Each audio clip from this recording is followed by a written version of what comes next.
What happens when a woman dripping in diamonds looks directly into Judge Judy's eyes and says the 5 words that will end her entire world? What happens when a hedge fund manager's wife wearing a $32,000 Cartier watch tells the most famous judge in America that she obviously lacks the sophistication to understand how elite households function? This is the story of Rebecca Thornton-Chase, a 48-year-old socialite who has spent the last 23 years spending her husband's money, attending charity galas, and treating the women who work in her home like they are less than human. She walked into Judge Judy's courtroom wearing an Oscar de la Renta dress and carrying a crocodile Birkin that cost more than most Americans earn in 6 months. She walked in expecting to crush a simple nanny who dared to demand payment for work she had already completed. She walked in believing that her wealth, her status, her designer armor would protect her from any consequences. But Rebecca Thornton-Chase made the most catastrophic miscalculation of her privileged existence. She assumed that Judge Judy would be impressed by money. She assumed that expensive clothes speak louder than documented evidence. She assumed that nobody had bothered to research her history before she took her seat at the defendant's table. She was devastatingly wrong about everything. Because sitting on Judge Judy's bench at this very moment is a folder so thick with court records, settlement agreements, and Department of Labor findings that it required 2 rubber bands to hold it closed. Inside that folder is documentation of 5 previous victims. 5 women who trusted Rebecca Thornton-Chase with their labor and their dignity. 5 women who were exploited, discarded, and silenced with confidentiality agreements and settlement payments. And the most explosive revelation of all is still waiting to detonate. Because the woman Rebecca is facing today, the nanny she called a liar and a thief on national television, is the younger sister of victim number 4. The courtroom buzzes with anticipation on this Thursday morning. The case description posted outside the studio has generated unusual interest among the audience members waiting to be seated. A childcare dispute between a wealthy Manhattan family and their former nanny sounds routine enough on paper. But something in the air suggests that this case will be anything but ordinary. Perhaps it is the way the plaintiff arrived 2 hours early, clutching a battered accordion folder stuffed with evidence she has been collecting for months. Perhaps it is the whispered conversations among the production staff who previewed the case materials. Or perhaps it is simply the instinct that experienced courtroom observers develop over time, the ability to sense when a case contains explosives waiting to be detonated. Sofia Delgado sits at the plaintiff's table wearing simple black slacks and a cream-colored blouse she ironed 3 times this morning to ensure it looked professional. She is 31 years old, a graduate of a nursing program in the Philippines who came to America 8 years ago with dreams of building a better life. She spent her first 3 years in the country working as a home health aide, caring for elderly patients with Alzheimer's and dementia, learning the particular patients required to tend to people who cannot always express their needs. When her nursing credentials were finally recognized and she began the process of obtaining American certification, she took a position as a live-in nanny to support herself through the remaining requirements. She loved working with children. She had a gift for it that her previous employers had recognized and praised. When the opportunity arose to work for a wealthy Manhattan family at twice her previous salary, she saw it as the answer to years of prayers and sacrifice. Sofia's hands tremble slightly as she organizes her evidence. Not from fear, but from the adrenaline that comes with finally reaching a moment she has been working toward for 9 agonizing months. 9 months of being called a liar. 9 months of being threatened by expensive lawyers. 9 months of watching Rebecca Thornton-Chase post Instagram photos from yacht vacations while Sofia struggled to pay rent on the apartment she was forced to find after being thrown out without her final wages. But Sofia is not here alone. Seated in the gallery directly behind her is her older sister Carmen, who flew in from Chicago specifically to be present for this case. Carmen's presence is more significant than anyone in the courtroom yet realizes. Carmen worked for Rebecca Thornton-Chase 3 years ago. Carmen was victim number 4. Carmen has been waiting for this moment of justice almost as long as Sofia has. The defendant arrives precisely 12 minutes late, making an entrance that communicates her belief that the entire courtroom should wait for her convenience. Rebecca Thornton-Chase sweeps through the doors like she is arriving at a society function rather than a legal proceeding. Her caramel-highlighted hair has been professionally styled this morning. Her makeup has been applied by an artist who charges $300 per session. Her jewelry catches the studio lights with every movement she makes. Diamond studs that cost more than a new car. A tennis bracelet featuring flawless stones. The Cartier watch that she keeps adjusting so everyone can admire it properly. She is carrying the crocodile Birkin in the crook of her arm like a trophy. Like a weapon, like proof that she exists on a level above everyone else in this room. She does not acknowledge Sofia's presence as she takes her seat at the defendant's table. She does not make eye contact with anyone in the gallery. She pulls out her phone immediately, scrolling through messages with exaggerated sighs, texting rapidly until the bailiff approaches and asks her to silence the device. She rolls her eyes at this request with theatrical displeasure, dropping the phone into her bag as if being asked to follow basic courtroom protocol is an insufferable imposition. Everything about her body language broadcasts the same message. She is better than everyone present. Her wealth entitles her to different treatment. This entire proceeding is beneath her dignity and will surely conclude quickly in her favor. Judge Judy enters and takes her seat at the bench with the energy of someone who has been evaluating defendants for 35 years. She has seen every category of liar, every manipulation technique, every arrogant wealthy person who assumed their bank account would override evidence.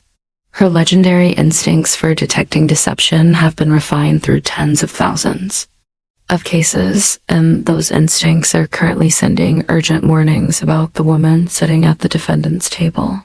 The designer costume, the practiced condescension, the way she has not glanced at the plaintiff even once since entering the room. Judge Judy has encountered this exact type countless times. Wealthy people who believe money makes them untouchable.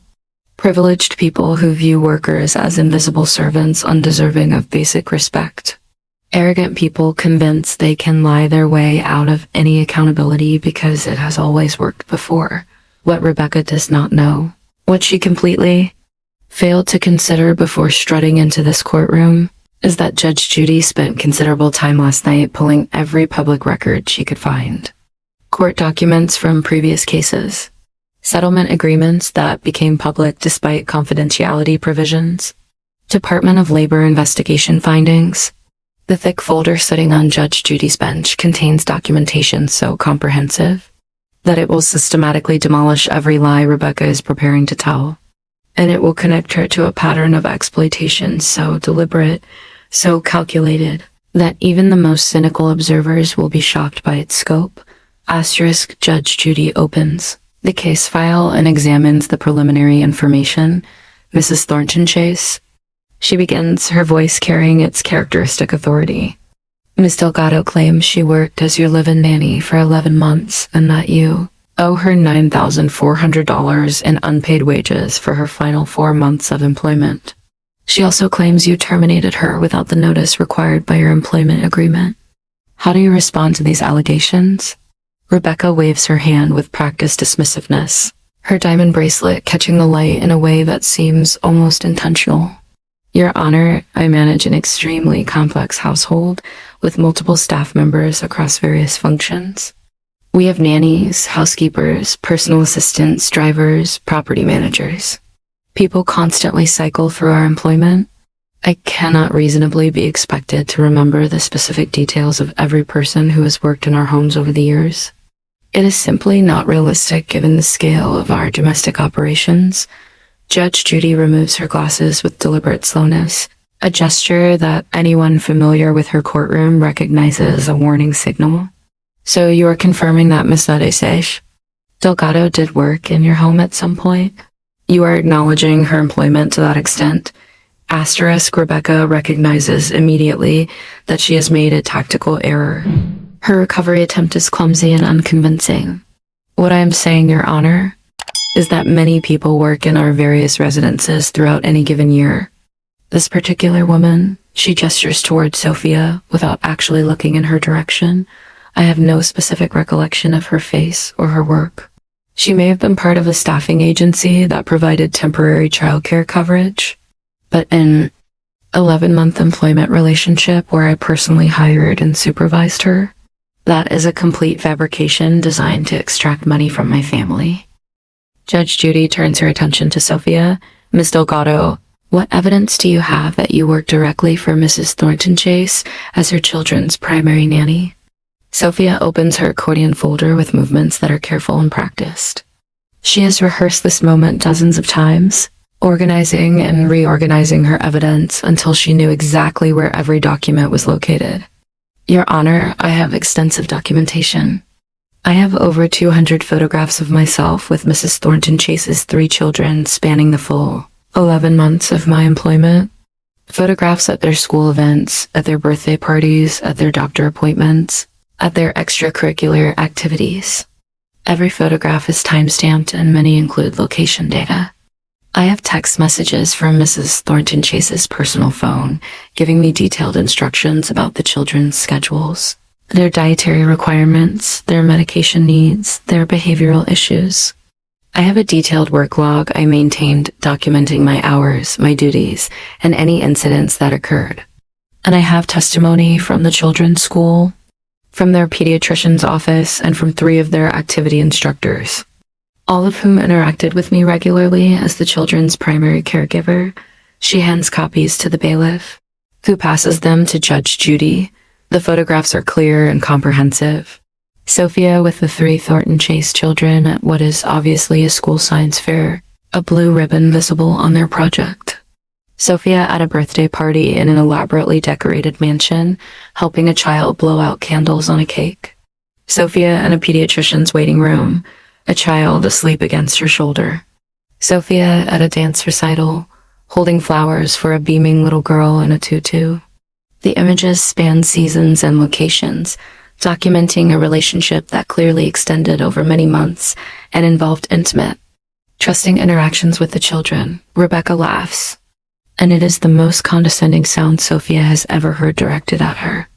That particular laugh, that dismissive, superior sound, is designed specifically to make the person hearing it feel small and foolish and unworthy of serious consideration. Your Honor, with all due respect, you probably have not managed a household staff of this complexity.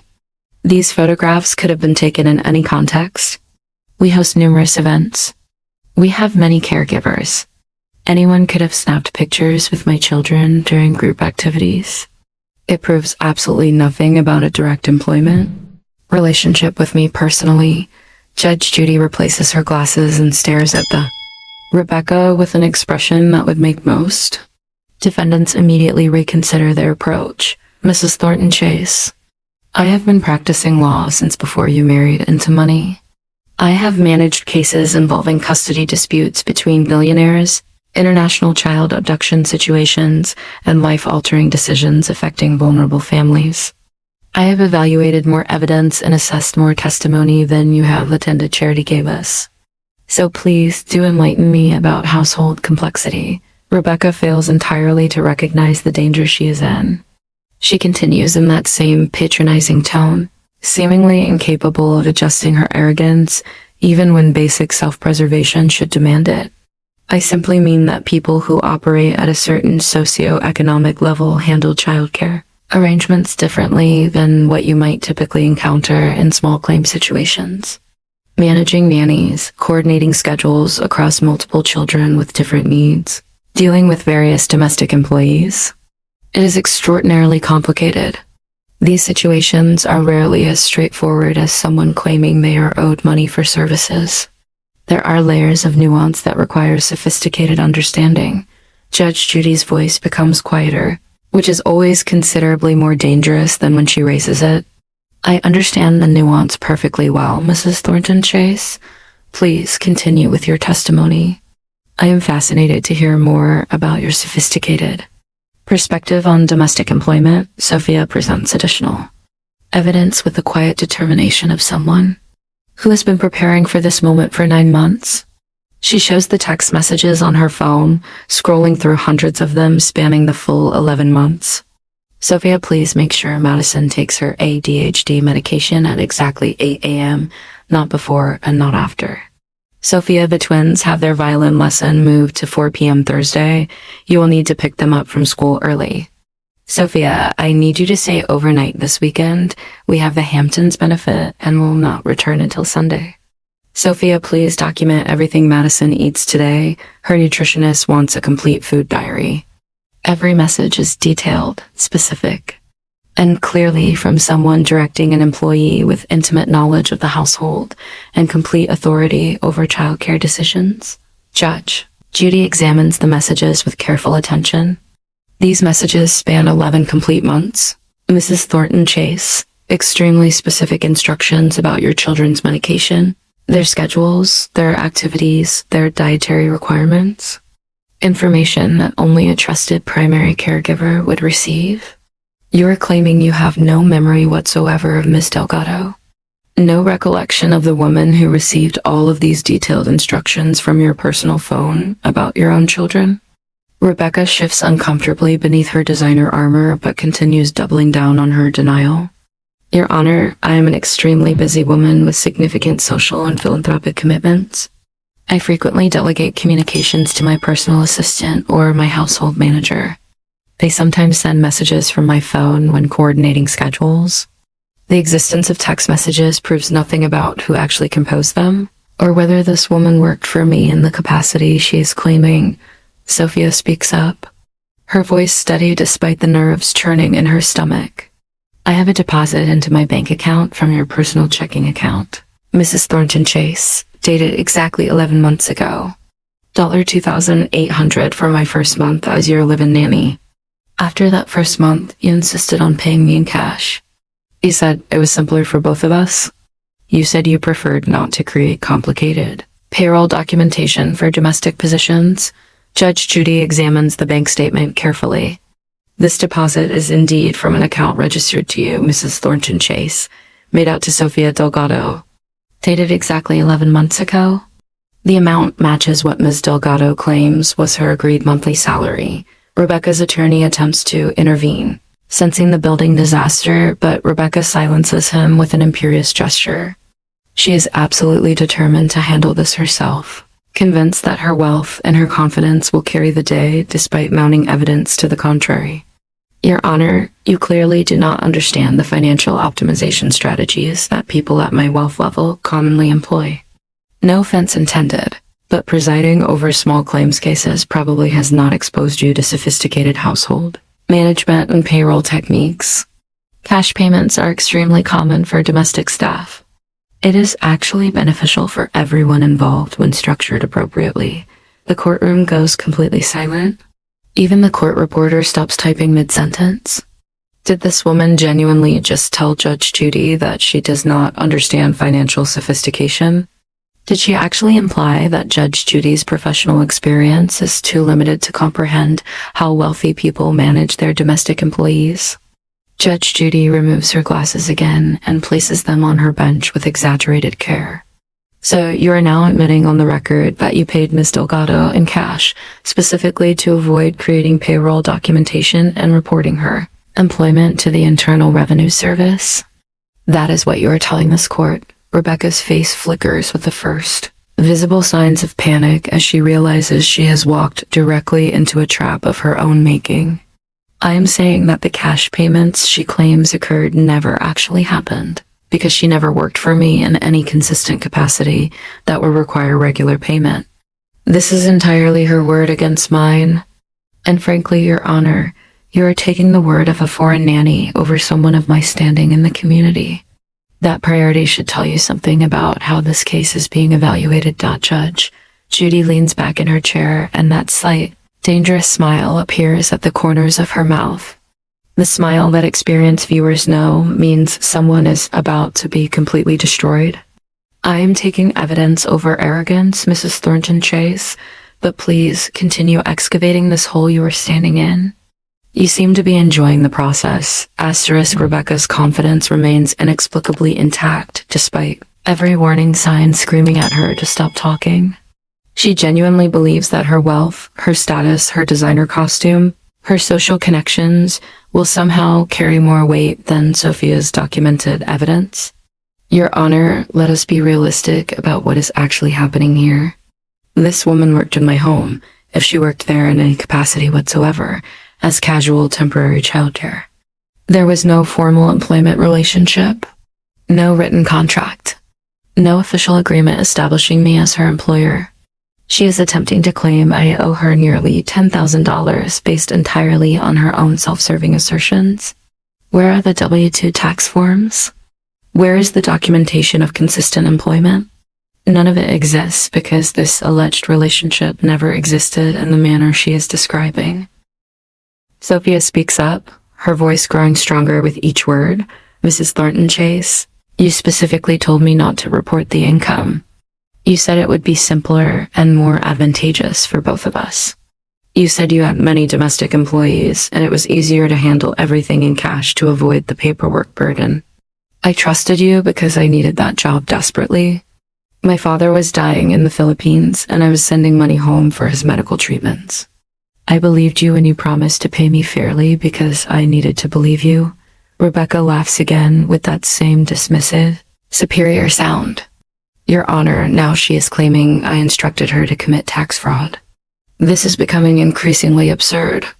She is piling lies upon lies to construct a case that does not exist. I never told her any such thing because I never employed her in the capacity she is describing. Judge Judy holds up her hand to pause the exchange.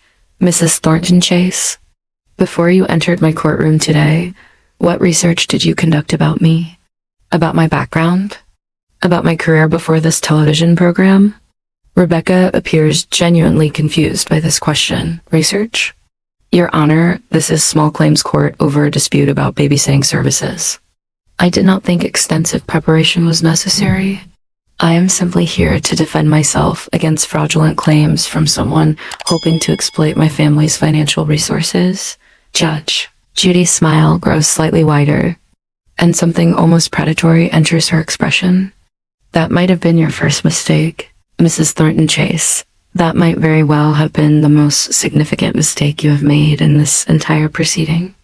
And you have made quite a few. Rebecca continues her testimony, completely oblivious to the catastrophe hurtling toward her. Your Honor, I want to be absolutely clear about my position on this matter. Sofia Delgado claims she worked in my home consistently for 11 months as my children's primary nanny. She claims I paid her cash for most of that period. She claims I now owe her $9,400 in unpaid wages plus damages for termination without notice. Every single one of these claims is categorically false. I have never employed this woman in any official capacity whatsoever. She may have been part of a nanny agency that provided occasional coverage. She may have interacted with my children at some group event, but I have no direct employment relationship with her, no memory of hiring her personally, and absolutely no legal obligation to pay her anything. She is attempting to scam my family because she knows we have substantial financial resources and she calculates that we will settle just to avoid the inconvenience of fighting back. But I refuse to be extorted. I refuse to reward false accusations with payment. And I will not give this woman a single cent. Judge Judy nods slowly, making careful notes. So your official testimony, given under oath in this courtroom, is that Sofia Delgado never worked directly for you as your children's live-in nanny? That is your final position. Rebecca straightens her shoulders, radiating misplaced confidence. That is absolutely correct, Your Honor. I know with complete certainty who has and has not worked in my household. I am certain of my testimony. This woman is lying, and I'm telling the truth. The situation is precisely that straightforward. Judge Judy sets down her pen and folds her hands with deliberate calm. It is that straightforward. Very interesting choice of words, Mrs. Thornton-Chase. The tension in the courtroom has become nearly unbearable. Sofia sits at her table, looking nervous but hopeful, her evidence folder open before her. Her sister Carmen, seated in the gallery, is gripping the bench in front of her so tightly her knuckles have turned completely white. Carmen knows what is coming. Carmen has been waiting 3 years for this moment. Rebecca continues to look smugly confident, completely unaware that she is about to be demolished. Her attorney, however, has developed an expression of growing alarm. He senses something his client is far too arrogant to perceive. Judge Judy reaches beneath her bench and produces a folder, so thick it requires 2 rubber bands to hold it closed. She places it on her bench with a soft thud that somehow resonates through the silent courtroom like a thunderclap. Mrs. Thornton-Chase, do you have any idea what this is? Rebecca glances at the folder with obvious disinterest. I have absolutely no idea, Your Honor. Is it supposed to be meaningful to me somehow? Judge Judy begins removing the rubber bands with slow, deliberate movements designed to maximize the tension. This folder contains court records, public records, settlement agreements, Department of Labor investigation findings, documents that are freely accessible to anyone who takes the time to research a defendant before confronting them in a courtroom. I pulled these records last night while you were presumably selecting which designer outfit would best communicate your superiority. I have been reviewing them carefully while you have been sitting here insulting my intelligence and explaining how people at your wealth level operate in ways I could not possibly comprehend. Rebecca's face changes noticeably. A flicker of genuine fear crosses her features for the first time since she entered the room. What kind of records are those exactly? Judge Judy opens the folder and extracts the first document. Let us begin with the most recent case. In 2023, a woman named Isabella Santos filed a wage claim against you with the New York Department of Labor. Does that name mean anything to you, Mrs. Thornton-Chase? Rebecca's hand moves involuntarily to her throat, touching her diamond necklace with sudden nervousness. That situation was a misunderstanding that was resolved privately between the parties. Judge Judy extracts another document from her seemingly bottomless folder. Was it resolved, Mrs. Thornton-Chase?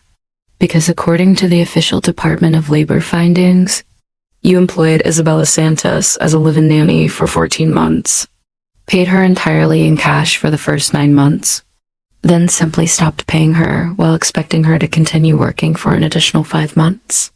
When she finally filed her wage claim, you settled for $18,000 to avoid a public hearing. The official finding specifically states that you engaged in a documented pattern of paying domestic childcare, workers off the books to avoid employment taxes and legal payroll obligations. Rebecca's attorney finally manages to interject before his client can respond. Your Honor, that previous case was settled with a strict confidentiality agreement. It should not be admissible or relevant to these proceedings. Judge Judy looks at him over her glasses with an expression that makes him physically shrink back into his chair. Counselor, your client just spent 30 minutes testifying under oath that she has never had employment disputes with nannies, that she has no history of wage complaints from domestic workers, that Ms. Delgado's claims are completely fabricated. These public records demonstrate a dramatically different reality. I am establishing a clear pattern of behavior, which is entirely appropriate when assessing witness credibility. Now sit down, be quiet, and stop interrupting these proceedings. She pulls out another document from the folder, and Rebecca's complexion has shifted from confident to ashen gray. But there is considerably more here, Mrs. Thornton-Chase. In 2021, you were sued by another nanny named Guadalupe Fernandez for unpaid wages. You settled that case for $14,000 to avoid going to trial. The case file, which I reviewed in extensive detail last night, describes the identical pattern of behavior. You hired her to care for your children, paid her cash for several months to establish the relationship and build her dependency, then simply stopped paying while expecting her to continue providing full-time childcare. When she finally complained about the missing wages, you fired her immediately and claimed she had never actually been your employee. Rebecca's voice has lost its confident edge. It sounds shaky and defensive now, stripped of the arrogance that characterized her earlier testimony. Your Honor, those were complicated situations that have been taken completely out of context. My husband's attorneys handled those matters. I was not directly involved in the specifics of those settlements. Judge Judy's voice cuts through the courtroom like a blade. Your husband's attorneys, Mrs. Thornton-Chase. You just spent 30 minutes telling this court that you personally manage your household staff, that you handle the hiring and firing of nannies, that you make all the decisions regarding childcare employees in your various residences.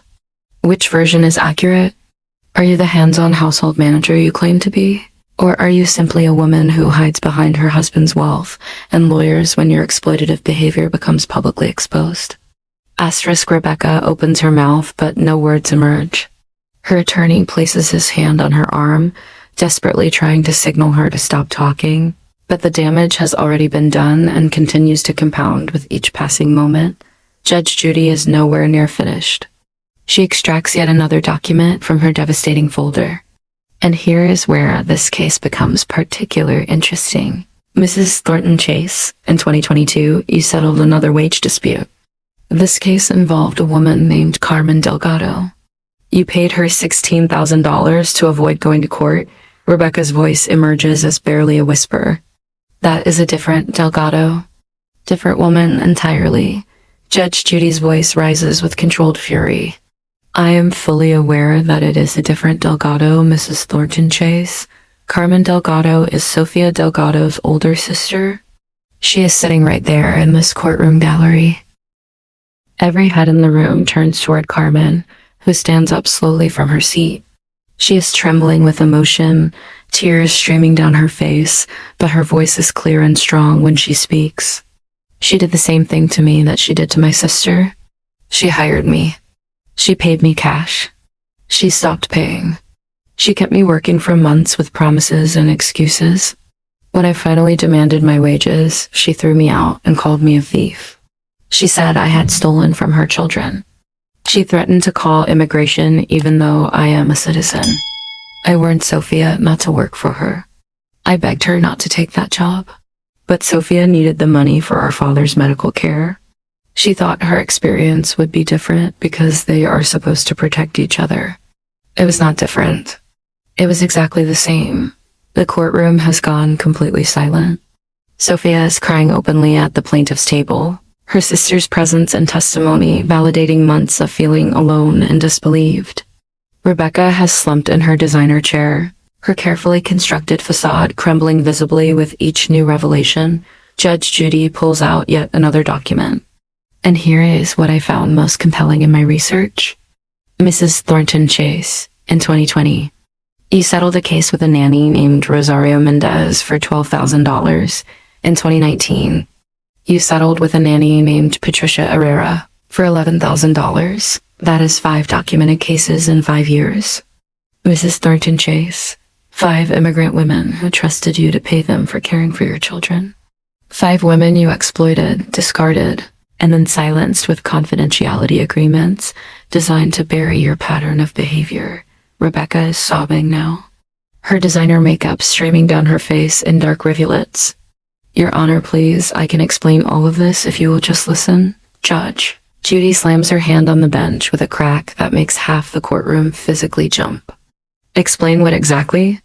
That you are a serial wage thief who specifically targets vulnerable immigrant women to care for your children because you know they're less likely to fight back.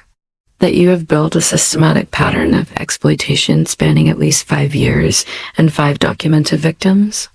That you pay people off the books to avoid your legal obligations as an employer and then simply stop paying when you decide they have served their purpose. That you silence your victims with settlement money and confidentiality agreements so you can move on to the next target without anyone connecting the pattern. Which part of this would you like to explain, Mrs. Thornton-Chase? Rebecca's voice becomes desperate, grasping at any justification. The cash payments were their preference. They wanted to be paid in cash because they did not want to report the income on their own taxes. I was accommodating their requests. I was actually helping them by agreeing to their terms. Judge. Judy's face displays undisguised contempt. So now you are throwing your victims under the bus as well. Now, these hardworking women who cared for your children while you attended charity galas are the criminals in this scenario. Not only are you a liar and a thief, Mrs. Thornton-Chase, but you are also willing to destroy the reputations of vulnerable women to protect yourself from accountability. How remarkably convenient that every single woman who ever worked for you just happened to demand illegal cash arrangements. That every single one of them is independently lying about you owing them money. The mathematical probability of that coincidence is essentially zero. Sofia is crying silently at the plaintiff's table, but these are tears of vindication and overwhelming relief. For 9 months, she believed she was fighting this battle alone. She thought no one would ever believe a Filipina nanny over a wealthy Manhattan socialite with expensive lawyers and powerful social connections. She thought her evidence would be dismissed, her claims ignored, her voice drowned out by money and influence. She was wrong about all of it. Judge Judy extracts the final document from her folder. And here is the official investigation summary from Isabella Santos' Department of Labor case last year. Let me read the finding directly into the record. Mrs. Rebecca Thornton-Chase engaged in a deliberate and systematic pattern of exploiting domestic childcare workers by hiring them without proper documentation, paying them in cash to avoid employment taxes and legal payroll obligations, then terminating payment without warning while expecting continued services. When workers complained or demanded their wages, they were immediately terminated and their employment was denied. This behavior demonstrates willful disregard for labor laws and a calculated effort to exploit vulnerable workers in domestic childcare positions. That is not my personal opinion. Mrs. Thornton-Chase, that is the official finding of a government agency with investigative authority over employment practices. She closes the folder and looks at Rebecca with an expression of absolute contempt. That seems to fill the entire courtroom. You walked into my courtroom today wearing your designer clothes and your expensive jewelry and carrying your status handbag.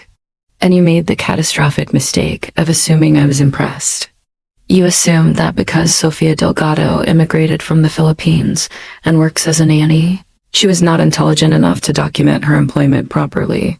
You assumed that because I am a television judge, I would not be thorough enough to research your history. You assumed that your money would speak louder than evidence. You were catastrophically wrong on every single count. Rebecca is sobbing uncontrollably now. Her entire body convulses with each breath. Her designer dress is crumpled. Her carefully styled hair has fallen across her tear-stained face. Your Honor, please. I made mistakes. I acknowledge that now. I did not mean to insult you. I was simply trying to protect my family from what I believed were fraudulent claims. My husband is going to be absolutely devastated when he learns about all of this. Judge Judy leans forward, her voice like ice.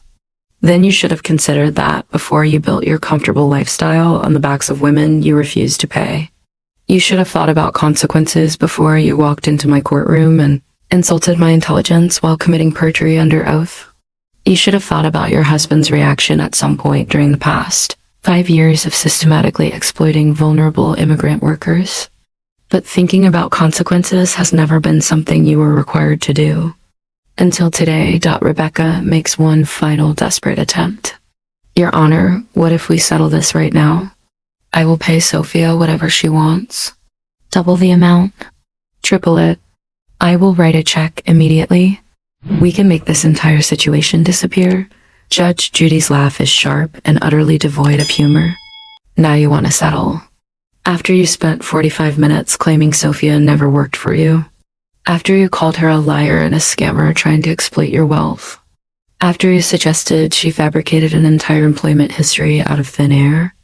After you implied I am too unsophisticated to understand how wealthy households operate. Now that I have exposed your 5-year pattern of exploitation, suddenly you are willing to pay. That is not how my courtroom operates. Mrs. Thornton-Chase, you do not get to commit perjury under oath, and then purchase your way out of accountability when you are finally caught. Sofia stands straighter at the plaintiff's table, and when she speaks, her voice carries a strength that was absent at the beginning of this case. Your Honor, I do not want triple. I do not want anything beyond what she legitimately owes me. I worked for that money. I earned every single dollar caring for her children while she went to parties and spa appointments and shopping trips. Her children loved me. They cried when she threw me out. But Mrs. Thornton-Chase needed another handbag. Another vacation. Another charity gala to attend. She had money for everything except paying the woman who tucked her children into bed every night. Judge Judy nods with visible respect. Miss Delgado, your conduct throughout this proceeding has been exemplary. You arrived prepared with comprehensive evidence. You told the truth consistently without exaggeration. You refused to be intimidated by wealth or status. That is precisely what justice requires. She turns back to Rebecca, her voice becoming formal and final. Mrs. Rebecca Thornton-Chase, I find in favor of the plaintiff, Sofia Delgado, in the full amount of $9,400 in documented unpaid wages. Furthermore, I am awarding Ms. Delgado an additional $9,400 in punitive damages for your malicious conduct, your documented pattern of worker exploitation, your perjury in this courtroom, and your attempt to destroy this woman's credibility through false accusations of fraud. That is $18,800 total. Due immediately. Asterisk Rebecca's face goes from ashen to completely gray. Nearly $19,000, Your Honor. That is excessive punishment beyond any reasonable proportion. Judge Judy holds up her hand. I am nowhere near finished. Mrs. Thornton-Chase, I am referring this case to the Internal Revenue Service for criminal investigation into your systematic tax fraud involving multiple domestic employees over a period of at least 5 years. Based on the documentation in this folder, you have deliberately avoided paying employment taxes on numerous workers, which constitutes federal tax evasion. Additionally, I am referring this matter to the New York Department of Labor for investigation into your ongoing pattern of wage theft. They may choose to pursue criminal charges, which carry penalties including substantial fines and potential imprisonment. Finally, I am ordering that this judgment and all evidence presented today become part of the permanent public record with absolutely no confidentiality provisions. You have buried your exploitation behind sealed settlements for far too long.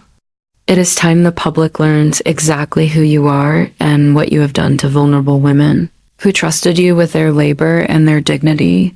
Rebecca collapses completely, her designer world in ruins around her. Carmen rushes forward from the gallery to embrace her sister Sofia. The two women hold each other tightly, tears streaming down both faces. Years of pain and exploitation finally acknowledged and addressed. Judge Judy looks at them with something approaching warmth. Miss Sofia Delgado and Miss Carmen Delgado, you both demonstrated extraordinary courage by refusing to be silenced. Sofia, you documented everything meticulously. Carmen, you came here to support your sister despite the pain of reliving your own experience. You should both be immensely proud. And I hope you use this victory to help other women who may be trapped in similar situations. Too afraid to speak up against wealthy employers who view them as disposable, she looks one final time at Rebecca, her expression hardening again. Mrs. Thornton-Chase, let me leave you with this final thought. You had every advantage imaginable. Wealth beyond comprehension. Every resource at your disposal. The ability to be a fair and generous employer who treated workers with basic human dignity. Instead, you chose to be a predator who targeted vulnerable immigrant women because you calculated they would be too afraid to fight back. That is not a mistake. That is not a misunderstanding. That is a fundamental defect of character.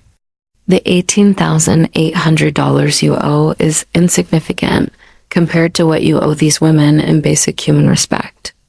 Now get out of my courtroom. The gavel comes down with a crack that echoes through the silent room. The video goes viral within hours, viewed over 40 million times with headlines celebrating Judge Judy's systematic destruction of an arrogant, wealthy defendant who underestimated both the workers she exploited and the judge she insulted.